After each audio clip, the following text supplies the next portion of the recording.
magazine de la rédaction qui passe en revue l'actualité de la semaine. Merci et bienvenue si vous nous rejoignez. Au menu ce soir, le retour des exilés, la réconciliation en Côte d'Ivoire est-elle en marche? Que représentent ces retours d'irréductibles lieutenants de Laurent Gbagbo après une décennie d'exil? Nous parlerons aussi de façon générale du Front populaire ivoirien, quel FPI au retour plus qu'imminent de Laurent Gbagbo. Impossible de passer en revue l'actualité sans parler des difficultés actuelles liées à la fourniture de l'électricité. Voilà pour le sommaire de ce 360 et pour en parler, je reçois pour vous, chez vous, Augustin Couillot, il est rédacteur en chef du journal Notre Voix. Aristide Nkenda, journaliste éditorialiste. Ambroise Tiettier, journaliste analyste politique. Série Débailly Sylvain, journaliste à Connexion Ivoirienne.net. Élisée Bolugbo, journaliste éditorialiste. Enfin, Arthur Banga, historien analyste politique. Bonsoir à vous, chers invités. Merci d'avoir accepté notre invitation. Bonsoir Ali. Bonsoir Ali. Bonsoir. Alors, comme annoncé, plusieurs exilés, dont Damana Picasse, Justin Koné-Katina, rentrés à Abidjan la semaine dernière, ont été cette semaine reçus par le ministre de la Réconciliation nationale, Kwadwo Konan-Bertin, et ses hôtes ont parlé évidemment de réconciliation et du retour sécurisé du président Laurent Gbagbo. Le point de Pierre Dipomelin et Tanguy Kona, et on en parle juste après. C'est une délégation de 4 dignitaires de l'ancien régime de Laurent Gbagbo, fraîchement rentrés d'exil après 10 ans au Ghana. Justin Koné-Katina, Jeannette Koudou, Damana Adja et Vei Tokpa. Ils sont venus présenter leur civilito au ministre de la Réconciliation nationale, Kwadwo Konan-Bertin, mais aussi prendre toute leur place dans le processus de réconciliation qui a cours dans le pays. Il était de notre devoir de venir traduire, d'abord nous présenter aux autorités, au gouvernement, au chef de l'État ou à son gouvernement, à travers le ministre de la Réconciliation nationale, qui est notre ami, notre frère, exprimer notre reconnaissance au gouvernement, qui a facilité ce retour.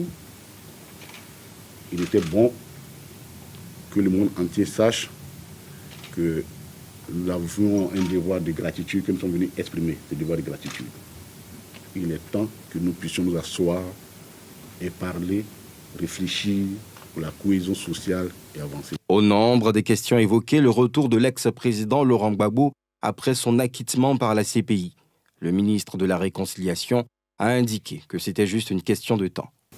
Au nom du gouvernement, je voulais donc leur dire bon retour au pays. Bon retour au Bercail. On a mieux que ce soit. Nous sommes tous heureux que vous soyez revenus. À commencer par le président de la République, qui lui-même a facilité tout ça. Et vous l'avez reconnu heureusement. Vous savez, il y a beaucoup de sujets. La question de la sécurité du président Gbagbo, de son logement, de ceci et de cela. Les commissions techniques sont mises en place pour travailler sur la question. La date ne sera connue que quand nous aurons maîtrisé tous les contours.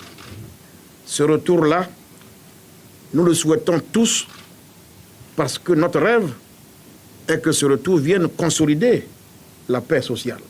Juste après l'élection présidentielle qui a été marquée par des troubles, le président de la République, Alassane Ouattara, a intégré un ministère de la Réconciliation nationale dans son gouvernement et gracié des détenus liés aux troubles des dernières élections.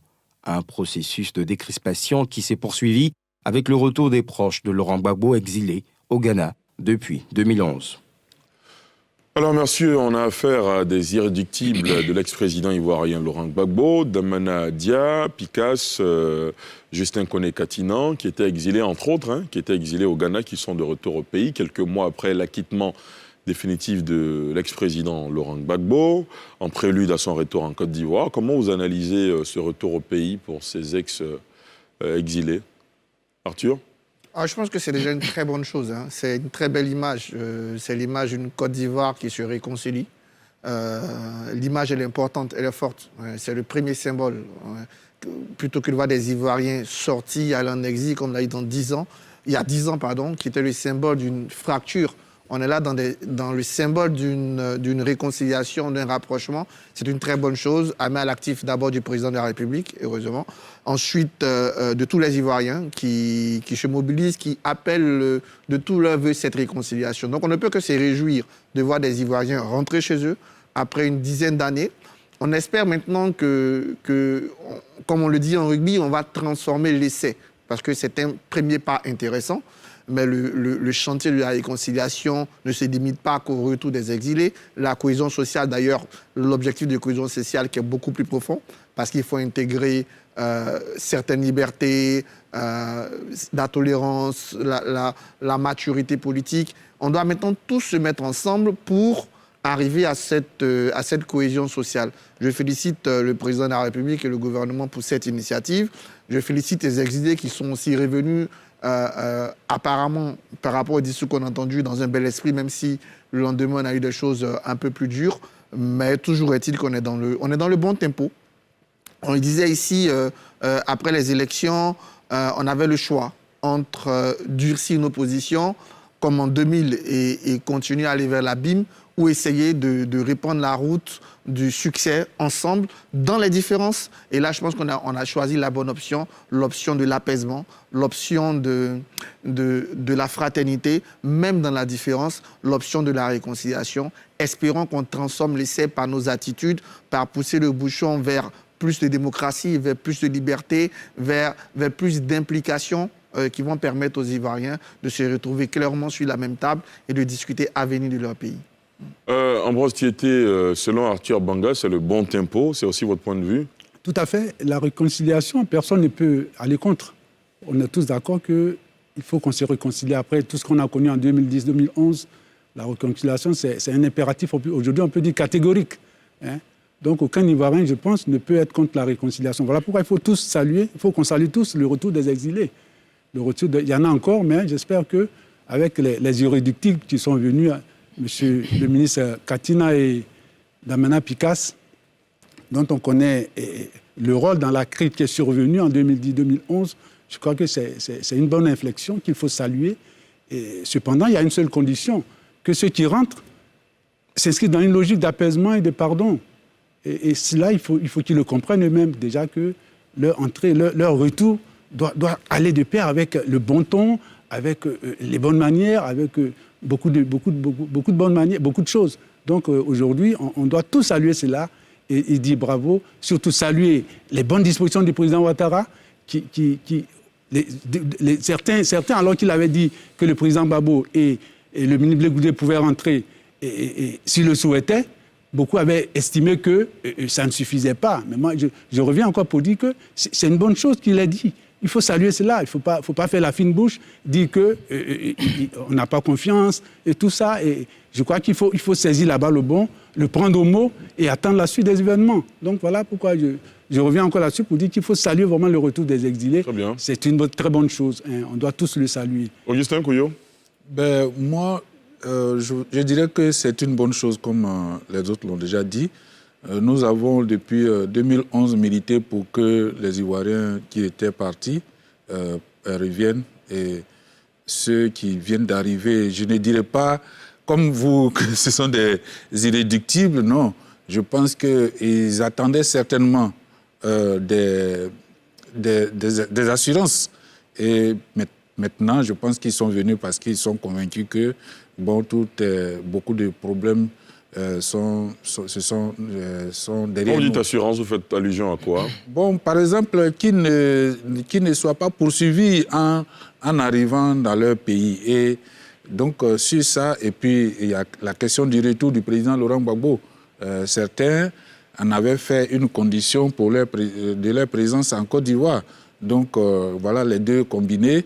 Je crois que c'est la raison principale, enfin, ce sont des raisons qui font qu'ils sont là aujourd'hui. J'aime bien le discours de Katina, on connaît Katina, parce que c'est des discours qui, par le passé, ont fortement contribué à diviser le FPI. C'est-à-dire Voilà, ceux qui étaient rentrés par le passé, je parle de Gossio, qui était venu paix à son âme, et d'autres qui étaient venus plus tôt, quand ils venaient voir les autorités et qu'ils les remerciaient, ça présentait, ça donnait le sentiment des gens qui sont venus corrompus par le régime. Or, aujourd'hui, ce n'est plus perçu comme ça et c'est tant mieux. Aristide ? Oui, Ali, je ne vais pas revenir sur ce que les autres ont dit, c'est une bonne chose, mais je voulais insister sur ce que Kone Katina a dit. Il faut s'asseoir, réfléchir pour repartir sur de bonnes bases. Et je crois qu'Arthur a dit tout à l'heure que il a apprécié ce que Kone Katina a dit, mais il a dit que surtout que le lendemain, il y a eu des propos un peu durs. Mais ce ne sont pas des propos durs, ce sont des propos graves et gravissimes. Il faut donc... Vous faites allusion à quels propos en particulier? Au propos d'Amana Pikas qu'on a vu sur les réseaux sociaux, où il tient un discours qu'on ne voudrait pas répéter ici, où il tient des thèmes qui sont dépassés, parce que ce sont des thèmes antérieurs. Mais je veux seulement faire remarquer que Damana Pikas revient 10 ans après, mais il est aussi victime de quelque chose, c'est le supplice de Procuste. Vous savez, Procuste, dans la mythologie grecque, c'était ce brigand qui, lorsqu'il attrapait une victime, il essayait de le forcer, de le coucher sur son lit de fer. S'il était plus grand, il le mutilait pour qu'il soit la taille du lit. Et s'il était plus petit, il l'étirait pour qu'il soit la taille du lit. Et ça veut dire quoi en réalité? Ça veut dire qu'il regarde le monde comme il le regardait il y a longtemps, il veut que ce soit toujours comme ça. Donc il est revenu, il est peut-être sous le fait d'un choc.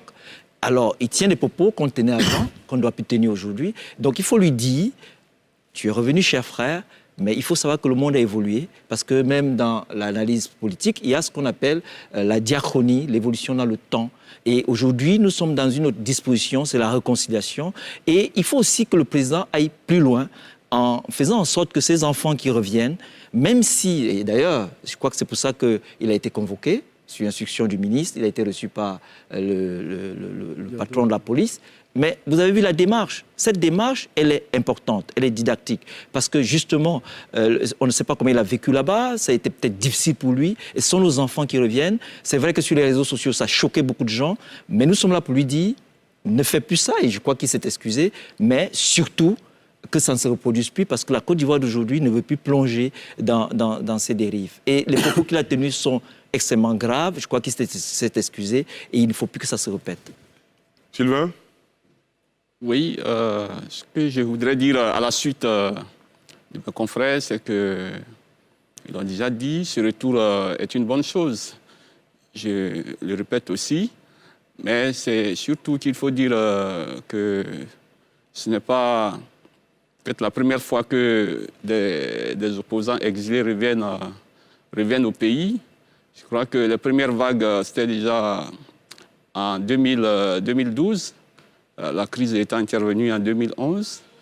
Les premiers sont revenus en 2012. En 2013, il y a eu des exilés qui sont revenus.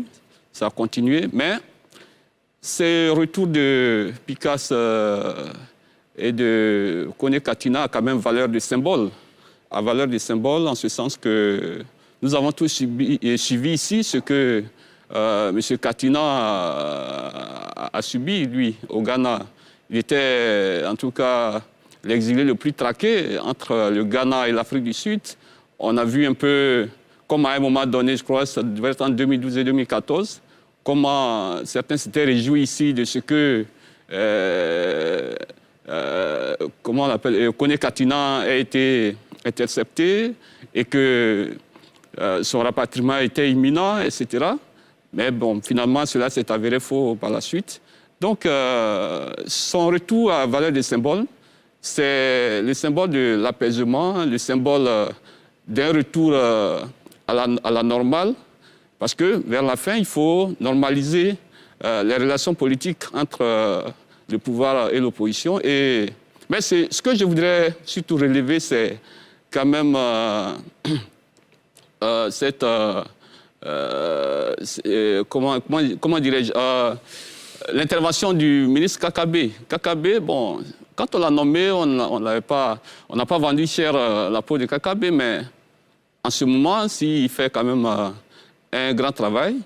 Il cherche à concilier, à rapprocher les gens. Je crois qu'il est dans son rôle de ministre de la Réconciliation. On n'avait pas tellement considéré cet aspect réconciliation. On l'avait même moqué, mais à la pratique, nous voyons combien est important, le rôle qu'il joue aujourd'hui au sein du gouvernement, quand il dit par exemple le retour des exilés, nous le souhaitons pour consolider la réconciliation, quand il dit qu'on est mieux chez soi, je crois que c'est des actes qui concourent au rapprochement des Ivoiriens et il faut encourager cela. Le retour de Katina préfigure un autre retour, peut-être le retour de Laurent Gbagbo qui s'annonce ici et là. Je pense que tout est maintenant en place pour que les Ivoiriens se rapprochent et je pense que cela est quand même encouragé. Et puis bon, il ne faut pas vraiment faire attention à ces discours que les gens tiennent. Mais moi, je pense que on va aller dans le sens de la normalisation. Et avec la normalisation, il y a des discours qui ne vont même plus choquer parce que quand Damana Picasse, qui est un opposant, qui vient et qui fait des déclarations, il faut le comprendre. Mais après, quand on s'assoit et que chacun commence à raisonner, que Damana Picasse lui-même s'excuse, je pense qu'on est dans le bon tempo, comme l'a dit l'autre tout à l'heure. Voilà. Non, Ali, je ne peux pas être d'accord avec Sylvain. Je ne peux pas être d'accord avec Sylvain. On ne peut pas le comprendre quand il tient de tels propos qui sont gravissimes. Est un opposant. Mais il y a Alors, s'il vous plaît. S'il vous plaît. Alors, on a fait le premier tour de table. Il reste Élisée Bologbe qui n'a pas encore réagi. Élisée Bologbe, est-ce que nous sommes sur la bonne voie? Moi, je pense qu'à l'instar de tout ce qui a bien pu être dit par mes prédécesseurs, je suis aussi d'avis avec eux que c'est des images qui sont vraiment tout à l'honneur de la Côte d'Ivoire. C'est des actions qu'il faut saluer. Comme je le dis, au-delà même du fait que de l'identité des individus, je pense que c'est à l'honneur de la Côte d'Ivoire pour la simple et unique raison que nous réconcilions, nous tous, que ce soit de l'opposition, que ce soit du parti au pouvoir, avec nos textes, avec la Constitution, qui n'admet même pas qu'il puisse avoir des personnes qui soient contraintes à l'exil. Donc c'est une réconciliation même qu'on fait autour même de la loi fondamentale qui régit notre État. Donc sur cette base déjà, je pense qu'on soit de l'opposition ou qu'on soit du parti au pouvoir, c'est déjà une très bonne chose. Maintenant, pour revenir en fait au débat en tant que tel, je voudrais aussi relever un fait. Et je le disais il n'y a pas très longtemps. Aujourd'hui, il est indéniable que le pouvoir est dans une dynamique d'apaisement. Ça, c'est indéniable. Et le chef de l'État, je pense, pose des actions au-delà des déclarations qu'il fait qui montrent que véritablement le régime est dans une logique d'apaisement. Je crois qu'aujourd'hui, comme je le disais, mon plaidoyer, c'est que l'opposition en fasse autant. Je ne dis pas qu'ils ne sont pas dans la dynamique, mais peut-être qu'il faut qu'ils aillent au rythme aussi du pouvoir, en fait, vraiment sortant des considérations. C'est vrai que le débat disait tout à l'heure que faut le comprendre, c'est un homme politique. Non. Aujourd'hui, on est dans une autre dynamique. On ne peut pas comprendre. Lui-même, le fait qu'il se soit déplacé le lendemain, ou bien qu'on l'ait convoqué, et qu'il se soit excusé, pour moi, déjà fait amende honorable. C'est-à-dire, il reconnaît que ce qu'il a dit n'aurait pas dû être dit. Donc, sur cette base-là, il n'y a plus de débat. Tous ceux aussi qui sont en train de l'incriminer, je pense que ça ne vaut pas la peine. Dans la mesure où il a reconnu son tort. Comme le dit l'adage, une faute avouée à ta moitié pardonnée. On fait table rase et puis on évolue. Ensemble, mettons-nous vraiment main dans la main pour donner une nouvelle chance à la Côte d'Ivoire. Notre pays, c'est vrai, a traversé des moments difficiles. Mais ce n'est pas une fatalité. C'est des crises et ça arrive à tout le monde. Mais on ne restera pas éternellement à ressasser cela. Il faut qu'on puisse regarder de l'avant, essayer de construire une nation qui soit à la hauteur de tous les challenges et les défis que le monde nous présente aujourd'hui. Alors, ce que je retiens de ce premier tour de table, c'est que vous dites tous, oui, on va vers la réconciiliation, mais il faut surtout faire attention au discours. C'est ça, bien sûr, faire attention au discours, mais je trouve particulièrement gravissime les propos d'Aristide aussi. Dit que ce qu'il a dit est gravissime, on doit... Non. Vous avez l'impression qu'Aristide amplifie un peu trop, exagère? Je pense qu'il exagère. Voilà. Je ne sais même pas ce que Picasse a dit. Oui, justement. Je veux dire, s'il vous plaît, laissez Augustin aller au bout de son intervention. Nous dit ici les propos aussi gravissimes. Un homme politique, il s'exprime.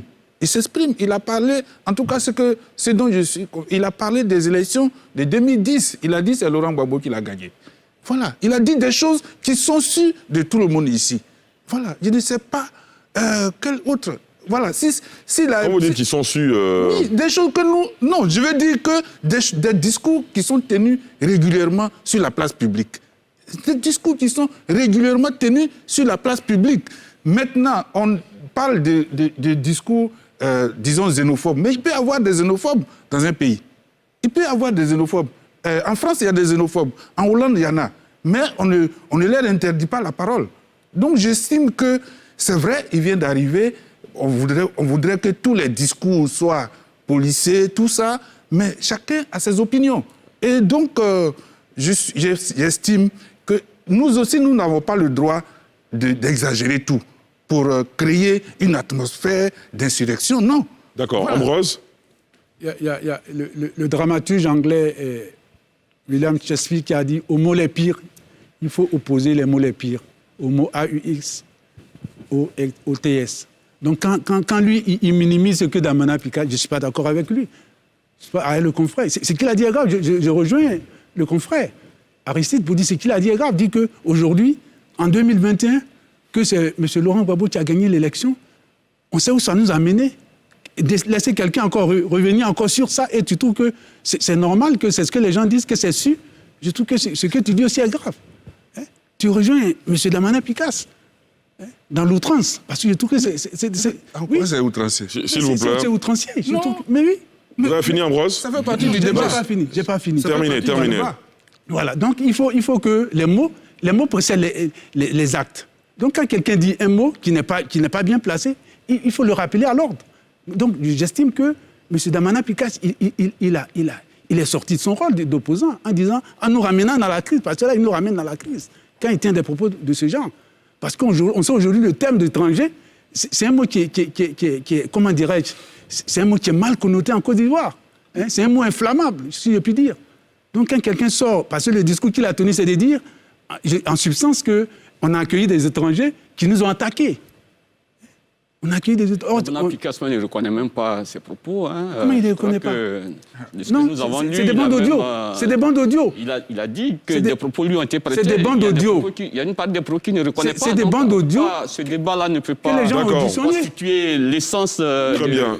Je vous ai entendu tous les deux. Si bon compte. On n'a pas reconnu. Il n'a même pas reconnu. Il y a des propos qu'il n'a même pas reconnus. Bon, tout de même, il y a quand même une vidéo qui existe. C'est dommage qu'on ne l'ait pas au cours de cette émission. On vous a bien compris, Ambroise. Arthur? Moi, j'aimerais revenir sur deux choses. La première chose, comme Aristide a signalé dans la démarche de la police, du ministre de l'Intérieur et de la police n'a pas que de vertu pour sanctionner. On a aussi une vertu éducative, didactique et donc pédagogique, d'attirer l'attention des gens sur ce qui se passe. Et je pense que cette démarche-là est assez bien. Je pense qu'on doit applaudir le ministre de l'Intérieur et le directeur général de la police nationale pour la démarche, d'autant plus qu'elle aboutit aux excuses de M. Damana Picasse. Deuxième chose, moi, c'est surtout le timing que je condamne.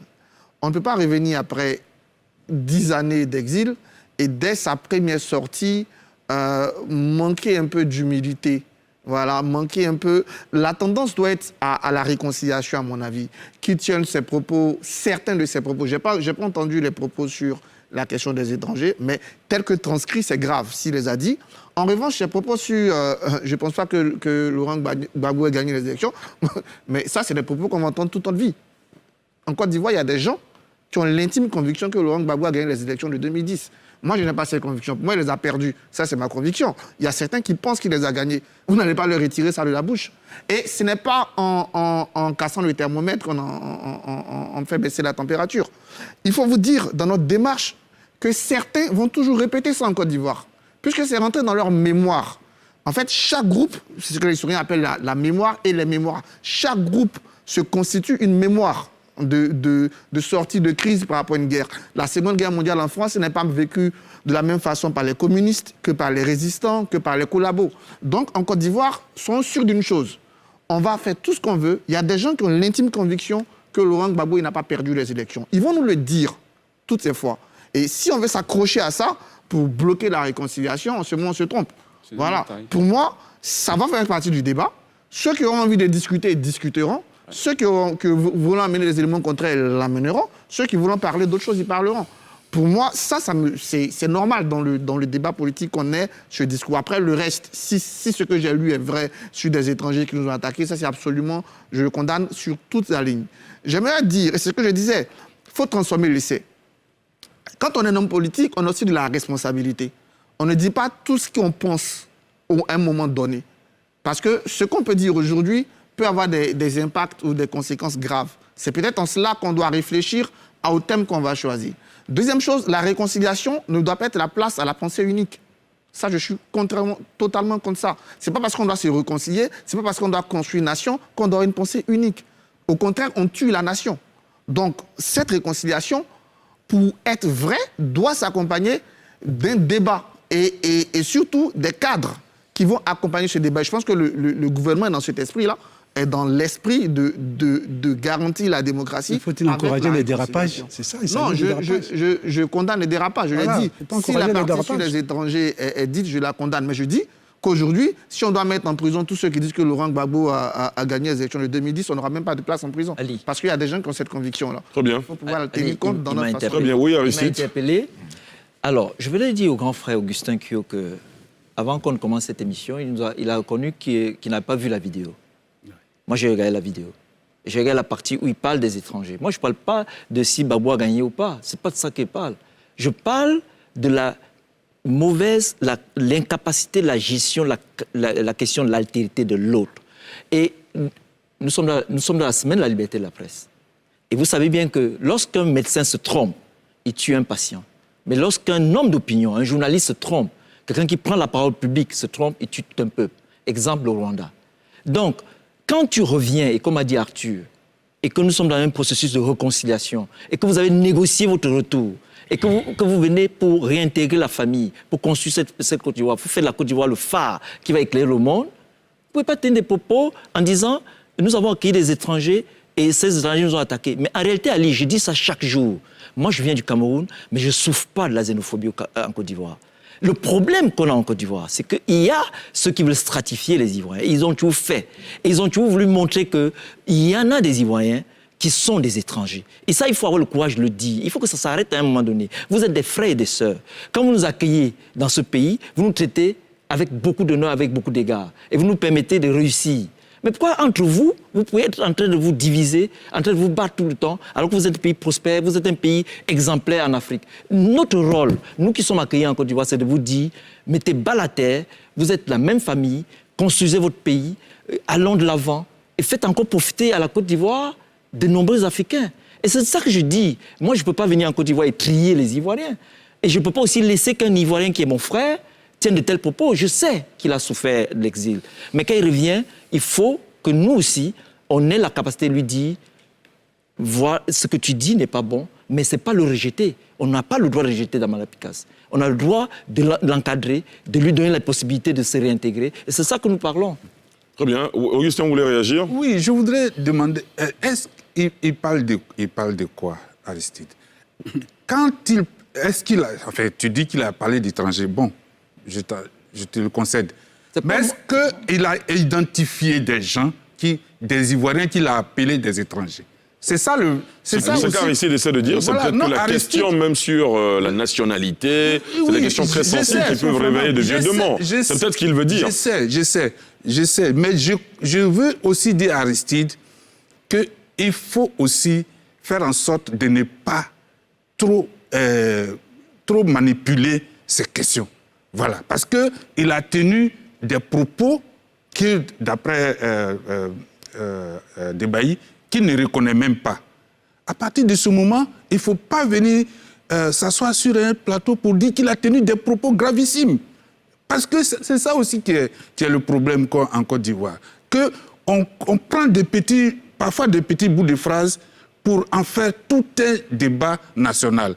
Damana Picasse est arrivé, il peut s'être trompé. Sa langue peut avoir fourché. Mais je ne crois pas que depuis que Damana Picasse vivait en Côte d'Ivoire, avant d'aller en exil, qu'il passait tout son temps à tenir des propos xénophobes. Ça aussi, on ne peut pas, dans l'histoire, dans la documentation, on ne peut pas retrouver ces mots-là. Donc, que quelqu'un se trompe ou quelqu'un... il y a un lapsus dans son discours, ça peut se pardonner. Ça peut se pardonner. Mais, voilà, dire que c'est gravissime, je ne suis pas d'accord. D'accord, très bien. On vous a bien entendu. Élysée? D'accord, ok. Moi, je voudrais en fait réagir à la suite de ce qu'a dit le grand frère Kouyo. Je pense que le débat, tel qu'on le mène, à mon sens, n'est même pas fait pour aider en fait à l'objectif qu'on veut atteindre, à savoir vraiment amener les Ivoiriens et tout ça, se rapprocher les uns des autres et puis à dépasser un peu ce côté passionnel-là. Damana Picasse a tenu des propos. En fait, même, on n'aurait même pas dû en faire quelque chose d'assez, je dirais, quelque chose de phénoménal même, parce que pour moi, ça pouvait passer sous les ténues. Mais aujourd'hui, vu qu'on a cette responsabilité d'éduquer les masses aussi, en tant que journaliste, il est quand même bon à un certain moment d'attirer un peu l'attention. C'est sur cette base-là qu'on est en train de débattre. Mais je dis, pour ma part, dès lors que l'individu lui-même, c'est-à-dire celui qui est censé avoir dit ses propos, se repent de ses propos, le débat, il est clos. Pour moi, le débat, il est clos, on ne le continue même plus.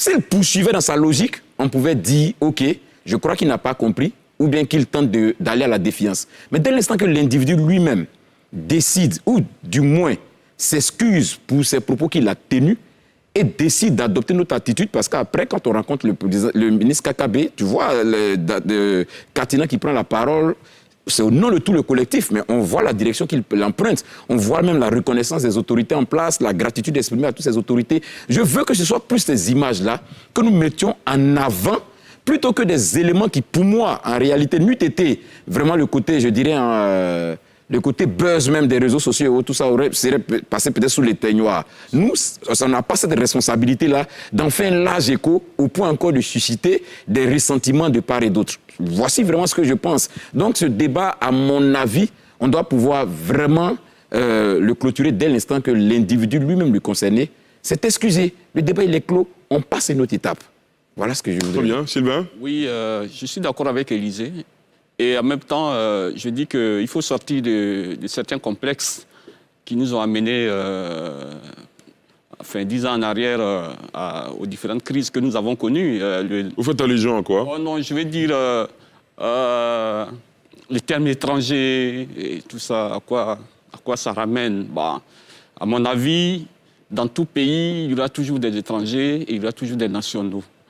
Donc, faire de la question des étrangers une question qui fâche, je pense que c'est des choses qu'il faut dépasser. C'est pour ça que je suis d'accord avec Arthur quand il dit que dans cette histoire-là, chacun aura sa façon à lui de raconter l'histoire, notre histoire commune, qu'on soit du côté, quand on est du côté de l'opposition, mais du côté du parti au pouvoir, on n'aura pas la même façon de rendre cette histoire-là.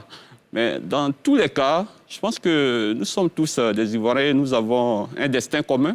Si nous réalisons cela, l'essentiel, c'est de voir de l'avant.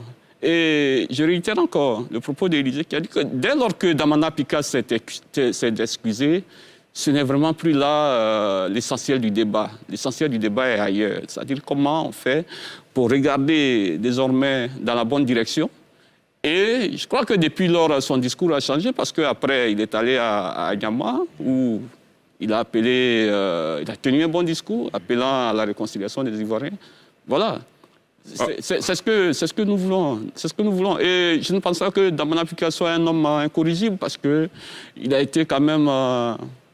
c'est quand même un leader au sein de son parti, un leader de jeunesse. Et aujourd'hui, il est vice-président de son parti. Je crois qu'il est conscient de ses responsabilités.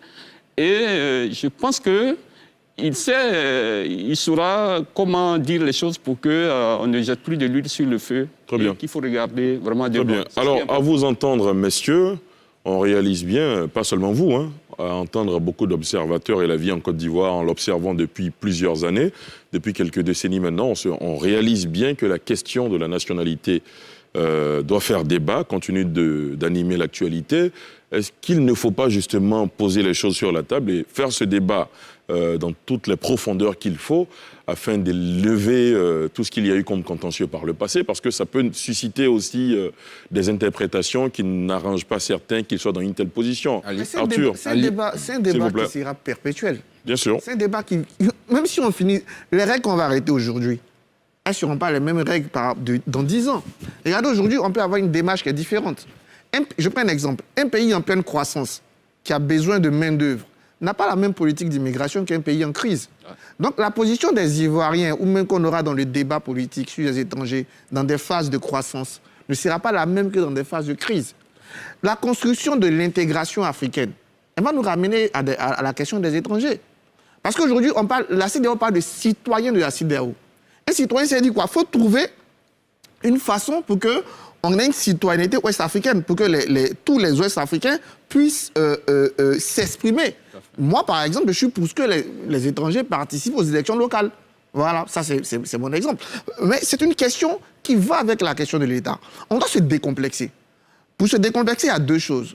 Il faut déjà éviter d'assimiler, d'avoir certains écarts quand on parle de cette question des étrangers. Cette question Vous faites allusion à quoi? Certains écarts, on ne va pas revenir sur les propos de Picasso, comme de dire qu'ils nous ont attaqués, ça c'est vilain. Mais sur la question des étrangers, on peut se poser la question de, aujourd'hui, par exemple, est-ce que la nationalité ivoirienne doit être ouverte à un certain degré? Ou quelle est la politique d'immigration? La politique d'immigration, on peut se poser la question de quelle est la place qu'on donne aux étrangers dans notre développement. Mais justement, est-ce que vous avez l'impression Voilà. que les acteurs politiques censés se prononcer, par exemple, sur la politique d'immigration le font sans forcément utiliser des termes à rélan politique? On a eu un gros problème en Côte d'Ivoire. C'est que cette question des étrangers, et je vous invite à lire un article d'un ami qui s'appelle Laurent Aswanga, qui a fait une thèse sur la question des étrangers dans le processus politique en Côte d'Ivoire.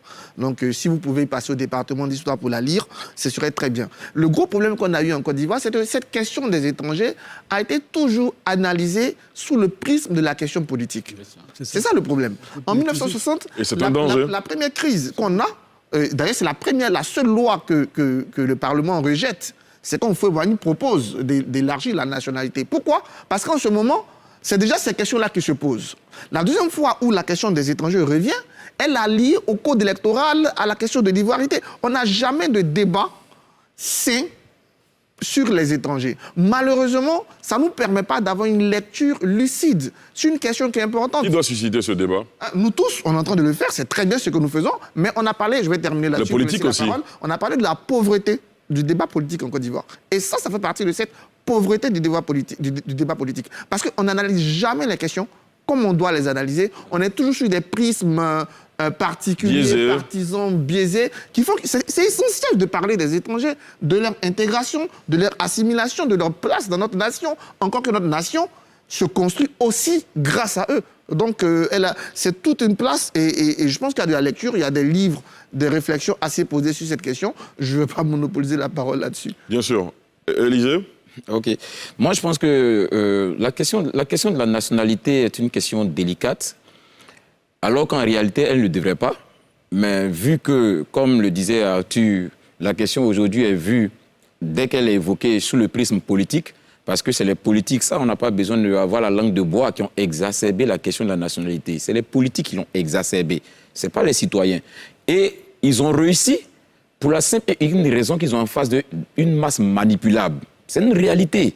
La masse, en grande partie, n'est pas éduquée. Donc, elle est plutôt accrochée à ces hommes politiques-là, à leurs propos qui sont comme des paroles d'évangile. Donc, quand un politicien d'une certaine envergure, d'une certaine carrure, tient des propos qui sont pris comme des paroles d'évangile par ses militants, mais bien évidemment, on assiste à tout ce à quoi on est en train d'assister. Pour la question de la nationalité, c'est un débat qui va être fait. Moi, je le dis honnêtement. Mais comme je le dis toujours... Qui mérite d'être fait. Qui mérite d'être fait. Mais comme je le dis toujours, un débat n'a d'opportunité qu'au regard de la pertinence du moment dans lequel le débat est en train d'être fait.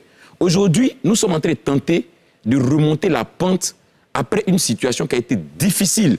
Et parmi les causes, il y a la nationalité. Je pense que la première chose qu'il faut faire, si on veut vraiment régler la situation dans un premier temps, c'est de regarder le timing.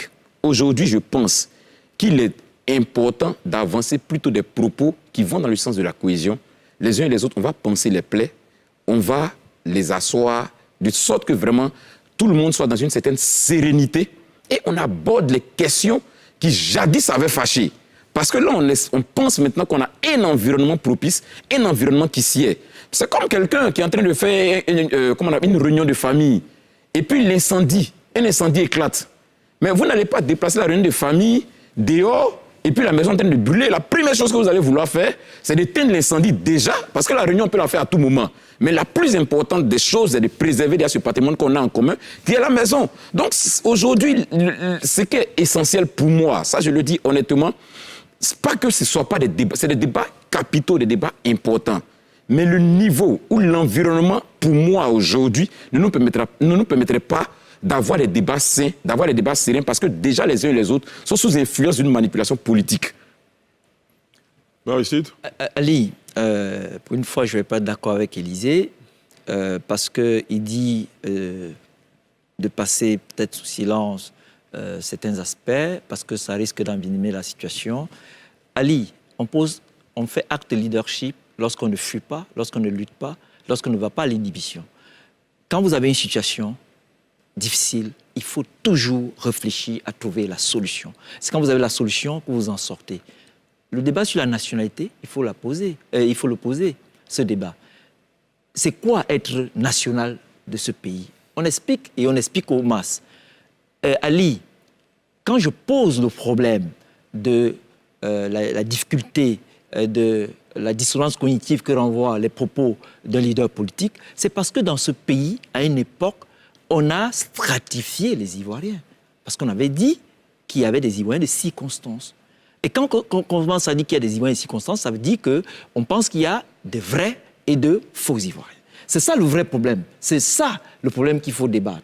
Ce n'est pas une question de nationalité. On sait comment on est national de ce pays. On est national de ce pays si on est Ivoirien ou bien on acquiert la nationalité par le mariage, par l'adoption, ainsi de suite.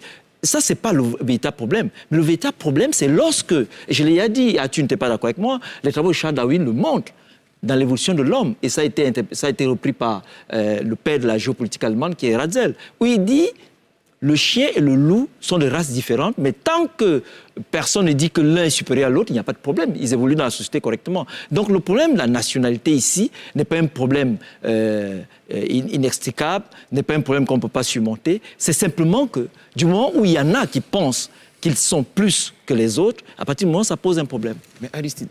Oui, rapidement. Oui, mais Aristide, comme tu le dis, quand tu veux régler un problème, il y a des préalables. Il y a des préalables. Quand déjà tu veux régler un problème avec des gens qui restent figés sur une position et qui jusque-là n'ont pas encore admis la nécessité de faire évoluer leur position, tu ne résous pas le problème. Au contraire, tu l'envenimes et tu l'exacerbes. C'est là que je veux en venir en fait. Donc il est question dans un premier temps de créer une certaine atmosphère, un environnement de sérénité qui permet d'aborder un certain nombre de questions qui jadis, comme je l'ai dit, fâchaient. Mais tant qu'on n'a pas encore ces ingrédients réunis, je pense qu'on ne serait pas en train de résoudre le problème, mais on serait en train de réveiller de vieux démons et ça risque même encore d'être pire que ce qui avait existé. Juste pour le rebondir très rapidement, Ali. Dans une république, la décision est descendante. C'est ce qu'on appelle le droit de veto. La décision, on ne peut pas fonctionner avec les desiderata de ceux qui ne sont pas d'accord et qui vont dans le mauvais sens. À partir de ce moment, la République, l'État prend ses responsabilités. C'est comme ça que ça se passe. C'est pas les décisions qui sont montantes, sont les décisions d'information. Très bien. Dans une république, c'est le droit de veto. On vous a bien entendu. Ambroise n'a pas encore parlé depuis un moment. Je crois que la question des étrangers, il faut la dépolitiser. Parce que le problème, c'est ça. Les gens ont politisé la question. Il faut la dépolitiser, c'est tout. Comment on arrive à la dépolitiser? Il faut que les hommes politiques comprennent qu'on ne peut plus continuer à instrumentaliser la notion d'étranger. Comme certains le font, quand ils sont d'accord avec toi, tu n'es pas étranger. Quand ils ne sont pas d'accord avec toi, tu es étranger. Tu le deviens sur le champ. C'est ça, il faut dépolitiser la question. Arthur? Voilà, je veux dire, attention aussi à ne pas trop rêver. Hein. Aujourd'hui, vous regardez les élections aux États-Unis, les élections en France, vous regardez le Brexit, la question des étrangers, la question de l'immigration, la question de l'assimilation des étrangers, elle est toujours là. Ce que je dis, c'est pas on peut prendre une décision aujourd'hui sur les étrangers, sur la nationalité, demain sera discuté. Pour moi, c'est une question qui fait partie dans toutes les nations. Du débat à chaque instant, on aura ce débat-là. Les solutions d'aujourd'hui ne seront pas forcément les solutions de demain. Il ne faut pas espérer que ce débat ne soit pas politisé, il sera toujours politisé. Aujourd'hui, en France, qui sont les deux qu'on voit? Le plus grand challenger de Macron, c'est Marine. Elle base son discours sur immigration, étrangers et sécurité. Le Brexit a eu une bonne part de son succès sur justement la question des étrangers. Donald Trump a une bonne part de son succès sur la question des étrangers. Je dis que cette question, elle sera toujours dans le débat politique.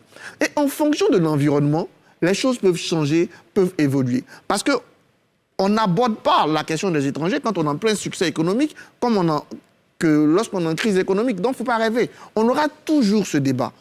On l'aura toujours et dans des proportions politiques. Là où je peux être d'accord avec Élysée, c'est qu'il y a une question de formation à la citoyenneté que nous devons faire, un leader d'opinion, etc., pour essayer. On a encore la chance en Côte d'Ivoire, on n'a pas encore un parti nationaliste. Et je pense que quand j'écoute les discours des gens, je me dis que le premier qui va structurer un parti nationaliste, je pense qu'il fera au moins 5 points aux élections. Très bien. Je parie ça.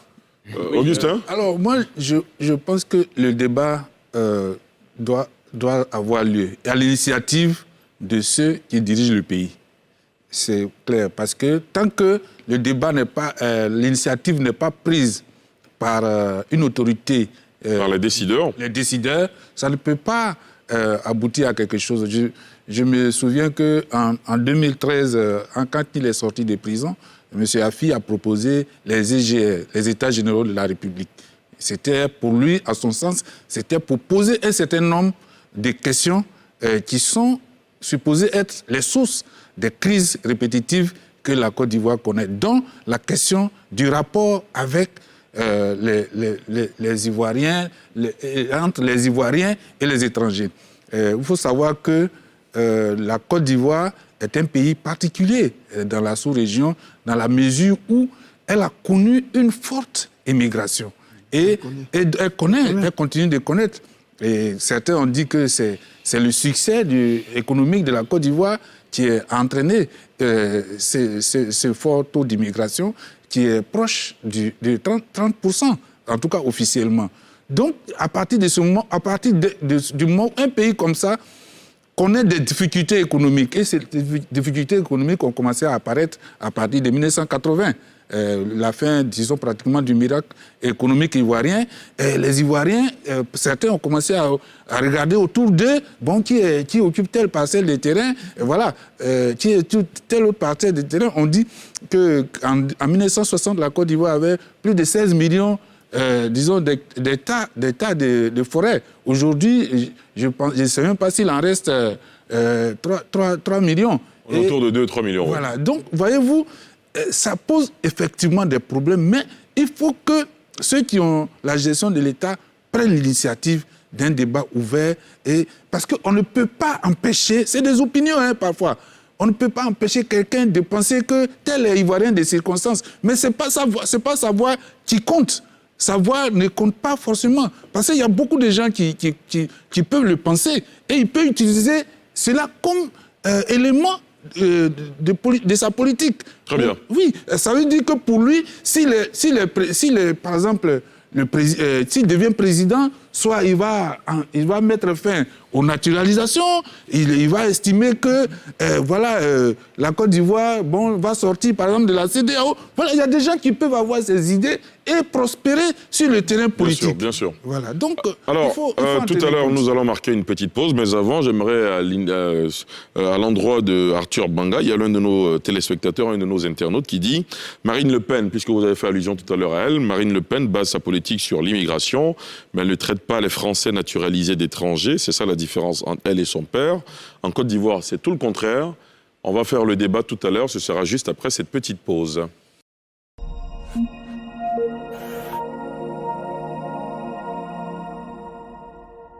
De NCI 360 en direct ce soir, en plateau avec nous, Sylvain Debailly, Aristide Nkenda, Élisée Bologbe, Ambroise Tieté, Augustin Couillot et Arthur Banga. Tout à l'heure, nous parlions d'une question qui a été suscitée par l'une des interventions de Damanas Picas. On a longuement fait le tour de la question. Et là, on est en train de parler maintenant de nationalité, de la question de l'immigration et tout le reste. Et il y a un de nos internautes qui vous a interpellé, Arthur Banga. Non, je veux dire à cet internaute, à tout le monde, la nationalité, elle est juridique.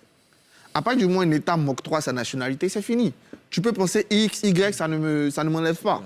Quand tu es naturalisé, tu es ivoirien. C'est fini. Et je ne pense pas qu'un seul homme politique ait remis ça en cause. Ce qu'on peut remettre en cause à la limite, c'est le processus de naturalisation. On peut dire qu'à partir d'aujourd'hui, c'est trop léger, c'est trop dur, etc. Mais une fois que tu es naturalisé, tu es ivoirien, tu es ivoirien.